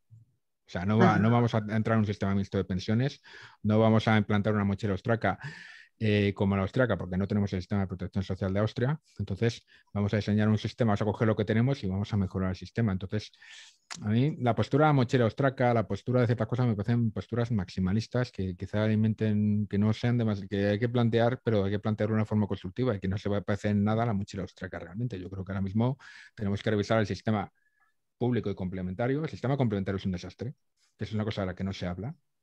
El sistema de las pensiones privadas, como decía antes, es que tú decías, los planes de pensiones están sustentados por la burbuja inmobiliaria. Sí. Eso es un desastre, no generan rentabilidad. No se os ocurra hacerlo, que mira lo que me ha costado, 20.000 euros pagar por rescatar un plan de pensiones. Exacto. Y luego encima, claro, luego era eso lo mismo que dice, no, es que la gente tiene que saber lo que genera. Hace unos años se puso muy de moda, estaba muy de moda los de la banca, se pusieron muy pesados con el tema de que del sobre naranja, ¿no? Para que la gente supiera lo que generaba la rentabilidad de las pensiones y ¿qué pasa? Que la rentabilidad de las pensiones era 15 veces la de un fondo de pensiones privado. Entonces nadie se había dado cuenta de eso, pensaban que iban a hacer pedagogía, que la gente se iba a escandalizar y le iba a parecer mal, pero me parece que no es así como funciona. Pero vamos. Yo recuerdo que además hubo un momento en el que a mí me dio por mirar dónde se invertía el dinero del fondo de reserva, etcétera, y se sacaba un dineral de los intereses. Era de lo que mejor, o sea, las mejores inversiones que se hacía. Me acuerdo que estaba Burgos, que fue Tomás Burgos quien me dio la pista, me dije, ¿por qué no echas un vistazo en no sé dónde? Y dije, ostras, claro, cuando vi la cifra dije, joder, y era una inversión maravillosa. Pero es que la rentabilidad era salvaje. Me cuenta que estaba salvaje. Pero recordarás que hubo una campaña muy importante, incluso más, la compraron muchos medios de estos de supuesta izquierda, que van de guays.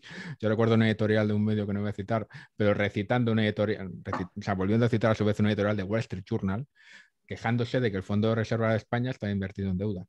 Porque claro, ¿por qué no está invertida en deuda privada de grandes empresas, de grandes bancos?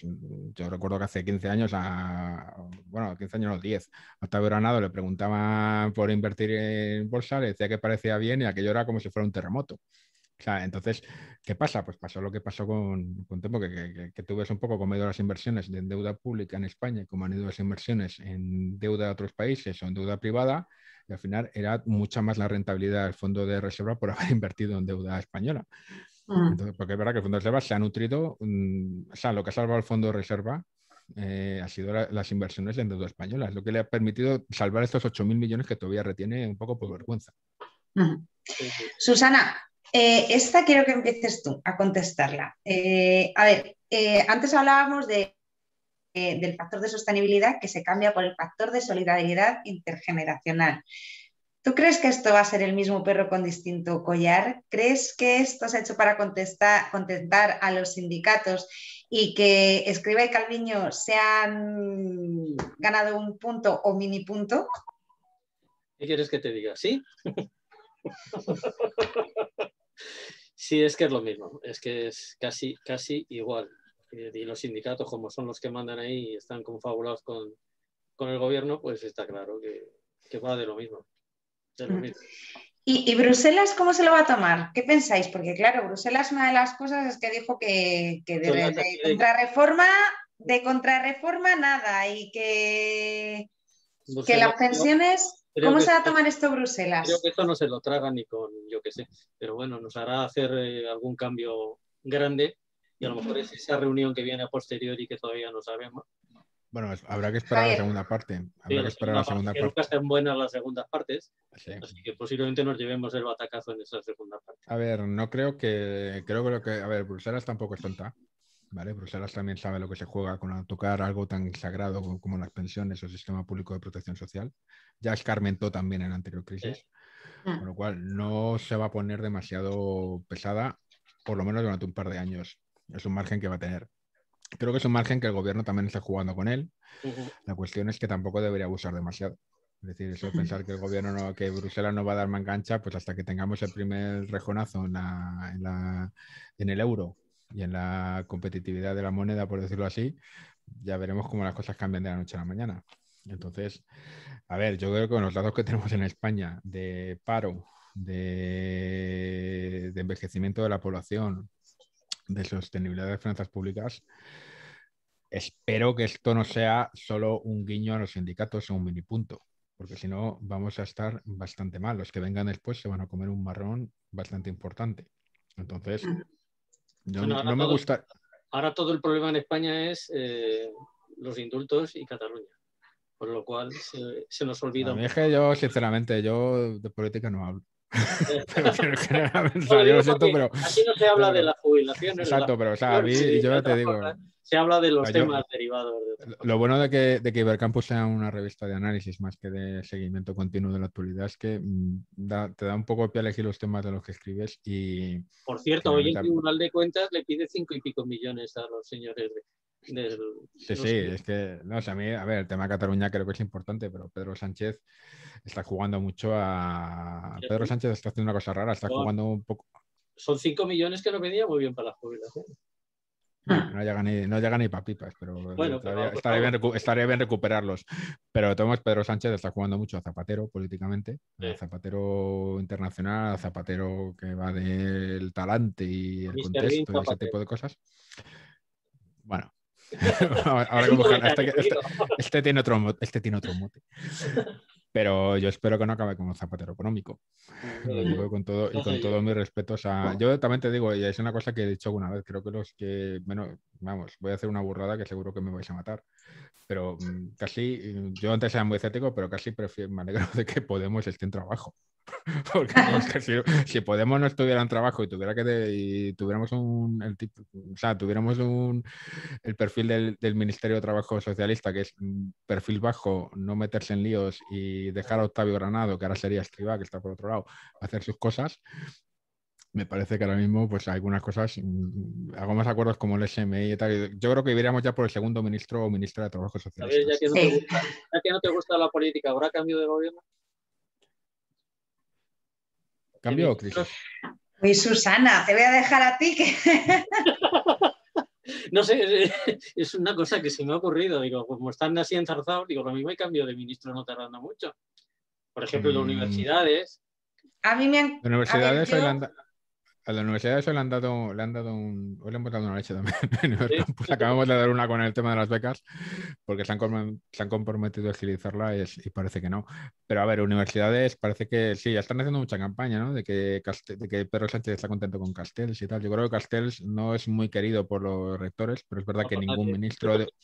Bueno, ningún ministro de universidad es querido por los rectores, ¿eh? Porque eso también es es su propia conferencia sectorial. O sea, son. Sí. Pero yo creo que Pedro Sánchez intentará no hacer muchos cambios. Ya ha habido una crisis de gobierno con la salida de Pablo Iglesias, que ha sido importante. Tiene que ver un poquito qué pasa con Ione, a ver qué tipo de liderazgo implanta en Podemos. Yo creo que conociéndole a Pedro Sánchez, ya sabes que yo pienso más en Pedro Sánchez que en Iván, que me parece que Iván Redondo me parece que es un tío que se está vendiendo mucho su imagen de soy el Shogun o soy el visir en lugar del visir, pero creo que ahí Pedro Sánchez, que yo creo que Beatriz, tú y yo lo conocemos hace muchos años, sabemos, antes de que existiera Iván Redondo, sabemos cómo es y sabemos de lo que es capaz. Así que yo creo que Pedro Sánchez debe estar observando con curiosidad cómo pasa la dinámica entre Yolanda Díez y Ione en Podemos. Irene Montero. O sea, es que tiene ahí un triunvirato de cosas bastante La siguiente que te interesantes. iba a Sí. A ver, a mí me han comentado que sí que podría haber, después de vacaciones, que podría haber cambios en el gobierno. Pero eso es una cosa que, claro, de lo que te comentan a lo que luego realmente pase. Y como esto cambia cada 2 por 3. ¿Sabes lo que pasa con la crisis de gobierno? Que al ser un gobierno de coalición, es decir, decide cada partido quién se va o quién sale o quién ha hecho. Claro. Entonces, reconocer que un ministro tuyo, o sea, que uno de tu bando, por decirlo así, no te ha gustado o lo cambias, es como reconocer debilidad ante el otro. Sí. Por ejemplo, si ahora mismo tocas a Rivera, bueno, Rivera ahí ya sería una cosa interesante. Rivera que, bueno, a ver cómo reforma la luz, Rivera no la va a tocar. O sea, es que tenemos 4 vicepresidentes económicos, o sea, es que ya es surrealista. Tenemos 4 vicepresidentes para demostrar el poder. Celaá, pues no creo que a Celaá la toque de momento. Celaá, yo creo que es un ministro que puede estar un poco más en la cuerda. ¿De la seguridad social? De las pensiones está cumpliendo su papel. Yo te digo que Escribá. o sea, comprendo su papel, pero yo no sé hasta qué punto. Yo creo que de todos modos, por lo general, cuando haces una reforma de las pensiones, una reforma laboral, la tradición socialista es cargarse al ministro. O sea, hacer una reforma laboral con Corbacho se cargaron a Corbacho. Por eso A Valeriano, las segundas partes no son buenas porque puede a traer... Valeriano no dio tiempo a Charlie, pero porque llegó a las elecciones, pero que decir, es una especie de tradición. Pero aquí está el tema, a ver un poco cómo acaba el año. Tomás, por ejemplo, Pedro Sánchez sabe que Podemos no va a hacer una reforma laboral impopular, o por lo menos va a intentar no hacer una reforma laboral impopular. La reforma de las pensiones están intentando que no sea impopular, por eso se han plegado un poco los sindicatos. Y yo creo que en otros ámbitos, pues bueno, yo creo que otros ministros estamos un poco olvidados de que están ahí. Yo creo que quizá la que sí que cambie sea la que está un poco ahí en la cuerda floja, pero no por ella, sino por su cargo. Es Darias, la de Sanidad, porque como evoluciona la pandemia, la de Exteriores también depende de las críticas. Y luego Reyes Maroto, que está, pero que no está. de Pero Marruecos, que ha sido pistonudo, pues no sé yo. sí, Reyes Maroto, que es un caso raro de ministro. O sea, generalmente cuando dejas el ministerio te vas a liderar una comunidad autónoma o te vas a liderar un proyecto de presidencia. No te vas a liderar la vicepresidencia segunda económica de Ángel Gabilondo. Sí. A mí eso me sorprendió, pero bueno, se quedó ahí. Yo creo que fue un fichaje diciendo, mira, voy a fichar de vicepresidenta económica a una ministra. A la ministra. No tiene sentido, pero vale, gracias. En fin, independientemente de la posible crisis de gobierno, que ya veremos a ver qué pasa y si se produce, pues lo comentaremos por supuesto aquí, sobre todo lo que toque a los cargos más económicos. En los minutitos que nos quedan, que tenemos un poquito más hoy por ser el último programa, me quedan dos cuestiones que plantearos. La primera, ¿qué va a pasar? La primera relacionada con el tema que estamos hablando. ¿Qué va a pasar con esa ampliación del periodo de cotización a toda la vida laboral, como se dijo en un principio, desde luego más allá de esos 25 años? ¿Y qué va a pasar con la reforma del RETA, del régimen de autónomos, con esos tramos de cotización que hay sus enfrentamientos entre las dos principales asociaciones de autónomos, entre ATA y UTA, que luego por ahí se mete también UATA, da su opinión, pero vamos, ATA y UTA terminan de poner de acuerdo entre esos tramos? ¿Qué va a pasar con esos dos temas? Pues yo creo que los autónomos... El primero que has dicho, sobre el primero sobre todo, mi duda es toda la gente que no ha cotizado, porque si le metes toda la vida laboral, esa gente que ha sido despedido, o los jóvenes que no están cotizando ni tienen su trabajo, no van a tener jubilaciones en el futuro, se supone, sí. O si le tienen, será ínfima, porque si cotiza todo el tiempo y computa todo el tiempo de esos 25 años o el tiempo de toda la cotización de su vida laboral, si no tienes vida laboral, pues no sé qué van a cotizar, no van a tener jubilación, vamos. Y los que han sido despedidos, como estabais hablando de tantos ERTES y demás, y los que quedan por venir, pues se les trunca también todo su cómputo de vida laboral, con lo cual van a tener un bajón importante en su cotización de jubilación. No sé, Javier. Lo del periodo de cálculo tiene dos lecturas. O sea, si estuviéramos en un momento en el que hubiera una carrera continuada, o sea, tuvieras trabajado sin riesgo de perder tu empleo con un buen sueldo, pues como se trabajaba, yo qué sé, en los años 90, porque ya no sé cuándo se hacía esto, pero si tienes una carrera continuada hasta el final de tu vida laboral ininterrumpida o con trabajo fijo o con trabajos alternativos continuados y tu sueldo va subiendo y tal, que eso sería lo ideal, pues un periodo de cálculo de subirlo de 25 a toda la vida laboral o a los 35 años, que es posiblemente a los 35 es a donde vayamos, sería con perdón, una putada, porque cobraréis una pensión menor de la que tengas. Posiblemente, si mirándolo en tiempo atrás, a mí yo creo que me hubiera beneficiado, hubiera cotizado toda la vida laboral, lo hubieran computado. Sí, pero porque yo antes ganaba más en la vida privada, en la empresa privada, que luego como autónoma, porque la cotización ese es el tema, que al ampliar la vida laboral eso beneficia a todos los que han perdido su carrera y su promoción. O sea, la cuestión es que, claro, ¿eso en qué se va a traducir también?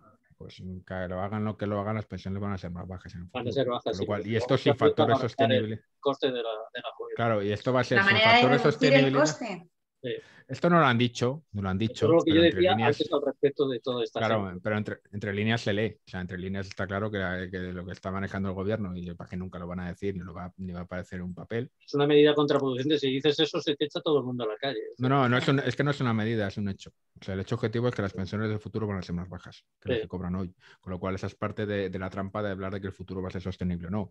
Si amplías el periodo de cálculo, pues bueno, mejorarán un poquito, pero van a seguir siendo más bajas de lo que son hoy. Con lo cual, quizá compense un poco. Y luego, sobre el tema autónomos, yo voy a decir una cosa muy fea, pero es que yo creo que los autónomos necesitan un cambio en el diálogo social. Porque tú has citado las 17 organizaciones que hay.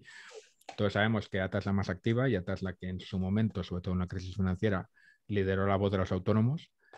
Pero creo que ahora mismo el perfil de los autónomos está cambiando. Hay un perfil de emprendimiento en España diferente, un perfil de gente que es que no se siente identificada con los autónomos ni con los que no son autónomos, porque es que no se sienten representados por sus reivindicaciones, pero tienen los mismos problemas. Sencillamente no están enlazados con las asociaciones. Pues una cosa, si lo comparas con los sindicatos, es muy curioso lo que pasa con las patronales, ya sean de autónomos o de empresas. Los sindicatos, aunque tú no estés afiliado a un sindicato, la mayoría de los trabajadores más o menos se sienten representados, por lo menos cuando hablamos de cuando tienen problemas laborales. Los empresarios de la COE no se sienten muy representados. Y eso lo dicen muchas veces. De hecho, han intentado incluso montar sus COEs paralelas muchas veces. Sí. Y con los autónomos creo que pasa lo mismo. Todos estos chavales que están montando startups, que salen haciendo fotos y todas esas cosas son muy guays, son autónomos. Pero es que no quieren aparecer en la misma foto que Lorenzo Amor. Efectivamente. Entonces yo creo que, y esa es la gente que dentro de 10 años van a dirigir el tejido empresarial en España. Van a ser la nueva, esos son la clave de la renovación del tejido startup. Ten en cuenta que tenemos pero tejido autónomo. Mira, en España hay 3 millones de autónomos y la fluctuación, crisis financiera, post-crisis financiera, pandemia, siguen siendo 3 millones. No ha sido tan alta ni tan volátil como la de los trabajadores por regionales. Se ha mantenido Pues bien. claro, a ver, también es cierto que el colectivo de los autónomos, lo que pasa es que, claro, o sea, siempre ha sido, digamos, pues un colectivo, un sector, el trabajo autónomo siempre ha sido un sector refugio, ¿no? Para los más afectados por la crisis, pero aún así, y de hecho ahora se está viendo que hay un incremento, o sea, en los últimos datos que vi yo, no sé, no ha sido los de este mes, sino del pasado, me parece que había un incremento en el número de autónomos, pero sí es cierto que se ha mantenido en torno a los 3 millones, o sea, pelín arriba, pelín abajo, pero siempre se ha mantenido muy estable. Hay una cosa que dijo Enrique, además lo dijo Enrique hace unas semanas, pero bueno, más bien meses, que lo que nos está dando cuenta mucha gente de lo que está pasando con todo esto de la transformación es que ya no estamos hablando solo de jóvenes que quieren montar un bar o quieren montar una constructora o quieren montar una empresa, también estamos hablando de muchos trabajadores senior que se están viendo fuera del mercado laboral, están creando consultoras, economía del conocimiento. Es decir, y muchos jóvenes que a lo mejor a partir de los 30 años ven, oye, que yo no estoy consiguiendo entrar bien en el mercado laboral, pues me voy a montar mi propio negocio y mi propia empresa. Entonces, esa idea, todo ese esquema que había antes de que es un tópico que a mí me aburre un poco ya, ¿eh? El tópico es que en España solo hay bares y solo hay camareros, a mí ya me carga ese tomo. O sea, yo creo que la transformación de la economía del conocimiento es una realidad y está empezando a ocurrir. Sí. El gobierno, en vez de dar míseros créditos secos de 100 millones, debería empezar a apostar por ese modelo. Pero es que también los autónomos, las asociaciones autónomas deberían empezar a darse cuenta de lo que está ocurriendo.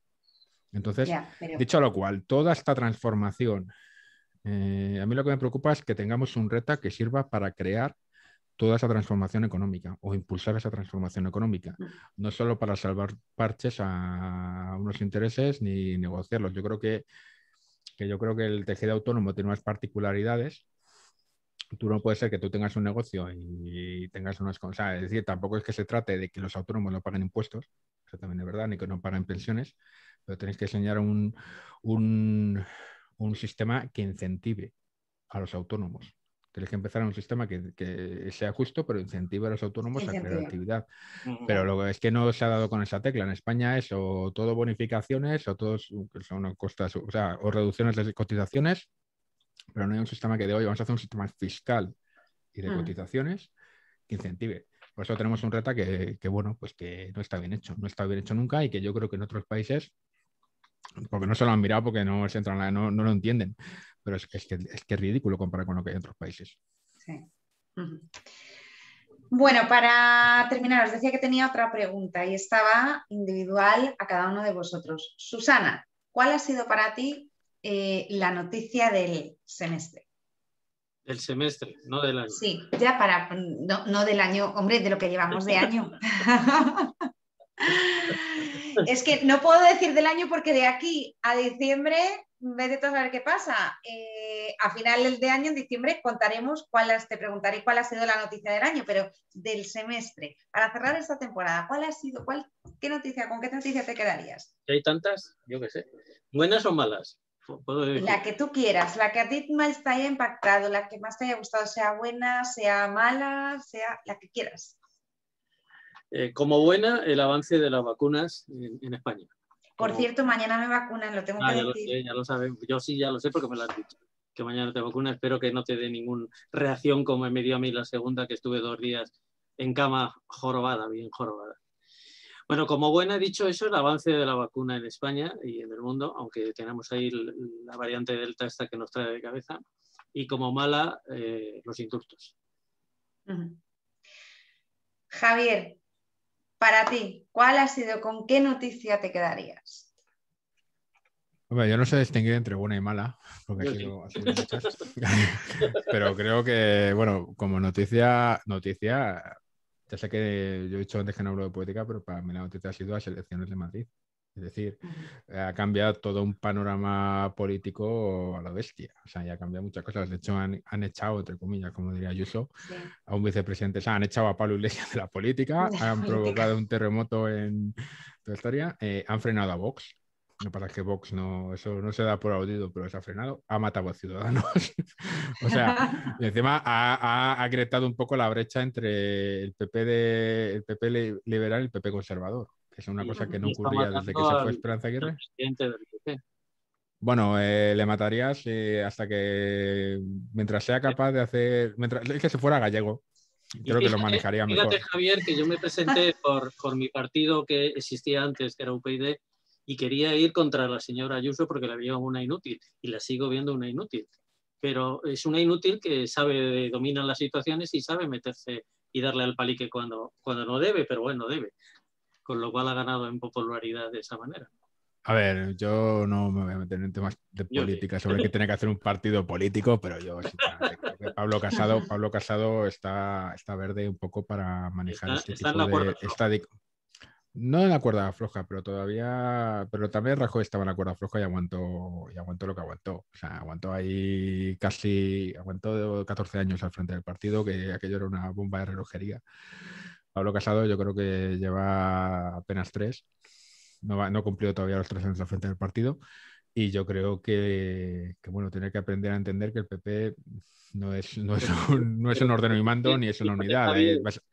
Por un lado tiene a Vox, extrema derecha, haciendo lo que está haciendo, y en Madrid apoyando a la Ayuso, y la Ayuso a veces habla lo mismo que habla Vox, y él pues tiene que estar bailando entre las más feas, aguantando a Ayuso por un lado. Pero es que tampoco hay que pensar pero es que también hay que recordar, es decir, o sea, Vox no es muy diferente de los partidos de derechas que salieron en los 80 y que la Alianza Popular fagocitó y que luego Aznar también fagocitó. O sea, Vox es una rareza. Vox es una rareza que sale combinando el cabreo con la gente que se cabreo con Rajoy porque no era suficientemente...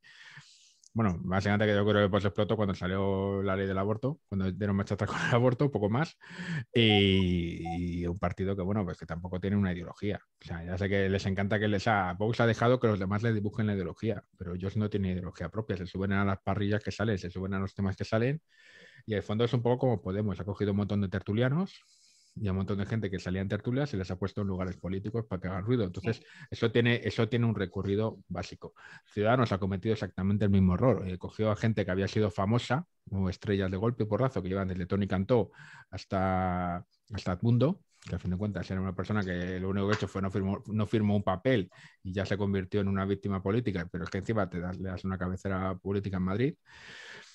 Quiero decir, que quizás lo que significa la noche electoral de Madrid ya no sea no solo el cambio político en el PP o si Ayuso, que el PP le ha salido una especie de Vox dentro del PP, sino quizás esta política del Zasca o esta política de redes sociales y tal es el principio del fin. Y yo creo que ahí el que está posicionado para entenderlo mejor que de todos los, digamos, o sea, que digamos que tiene más vista viendo que se está cumpliendo los planes de que esto va a volver al bipartidismo clásico es Pedro Sánchez. Sí. ¿Vale? Porque Pedro Sánchez no tiene complejos, esa es la verdad. Te guste más o menos. Te guste Pero más o menos, estés más de acuerdo con no, pero es un tipo sin complejos. Es un tipo que tiene una visión. Yo antes he dicho que era un poco más Zapatero, pero realmente cuando hablamos de estrategia política y de visión política es más un Felipe González que quiere reformar de verdad el partido y mucho más ambicioso porque además es una persona que la han intentado cargar, se lo han cargado y ha vuelto. sí, O sea, y ha vuelto. la figura. Ha vuelto. Pablo Casado por contra. Pues todavía no ha tenido su... Mira, Pablo Casado tiene que pasar una noche como la que pasó Rajoy en las elecciones de 2008 cuando perdió. Bueno, la noche más bien y el mesecito con ese montón de tertulias, esa persecución por los pasillos del Congreso, ese acoso y derribo de vas a dimitir, vas a dimitir, vas a dimitir. Y sobrevivió. Cuando Pablo Casado sobreviva a eso, a una situación similar, ahí yo creo que ahí todavía le falta, digamos, pasar ese Rubicón. Pero cuando se consiga, quizá tengamos en España un bipartidismo. Y no sé si eso es bueno o malo, pero quizás si contribuimos un poco a reducir el ruido de las poses y los ruidos que ha habido antes, ahí estamos. Luego está Podemos, que no he mencionado, pero Podemos se está convirtiendo en un partido quizá con la desaparición de Pablo Iglesias y la bicefalia, no sabemos cómo quedará todavía, entre Yolanda Díez y Ione Belarra. Quizá esto también sea un cambio a tener una izquierda unida, por decirlo así. Y Ciudadanos que no ha entendido que está muerto. No, Ciudadanos sigue por ahí. Ciudadanos se va a disgregar entre Vox y no sé, el partido que salga.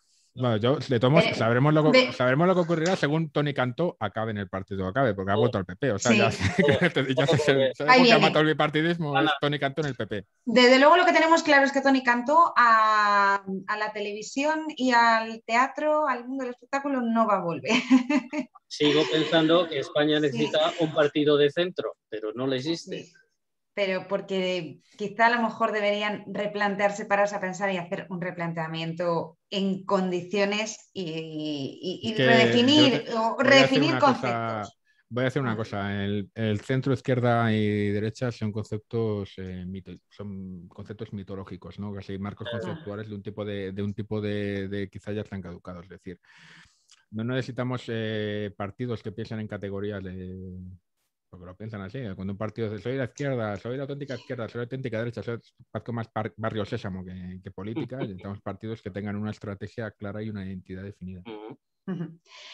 Bueno, aquí no están sonando las señales horarias, pero sí que me suenan los mensajes del WhatsApp diciéndome que ya son las 6:30, que ya son las 6:30. Yo sé que estaríamos aquí, hoy hemos tenido un poquito más de tiempo por ser este último programa de la temporada y estaríamos aquí pues otra media hora o una hora más. En fin, podríamos tirarnos toda la tarde con ustedes.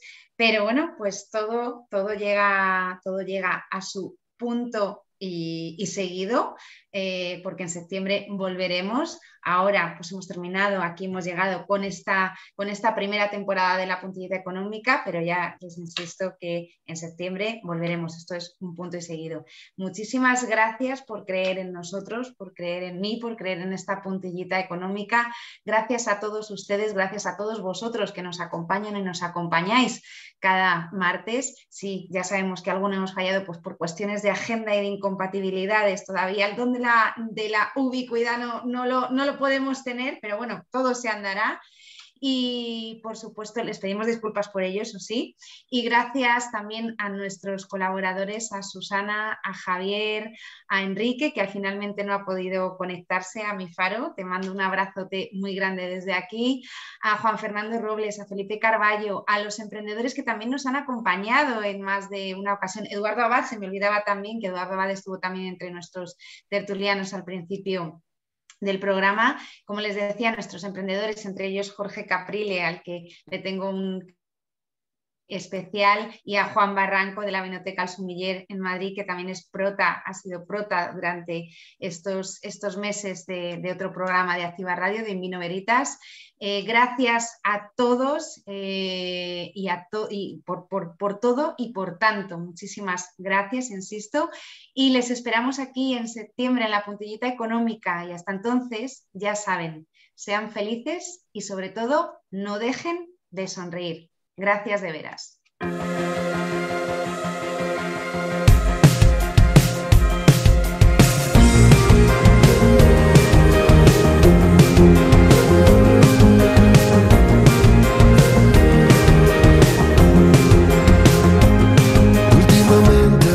Demasiado en todo lo que tengo, en todo lo que he dejado, en lo bueno, en lo malo, y cuestiono lo que creo hasta que alguien entre en mí se evapora el desconcierto.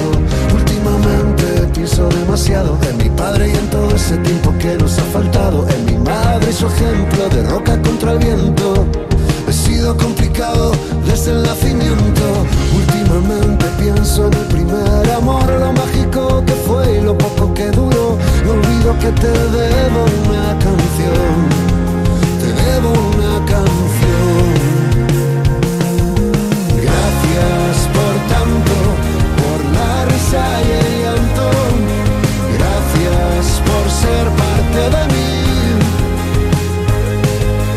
Gracias por tanto, por dulce o por amargo. Gracias por ser parte de mí, por ser parte de mí. Últimamente pienso demasiado en lo libre que me siento cuando piso un escenario. Activa Radio RG.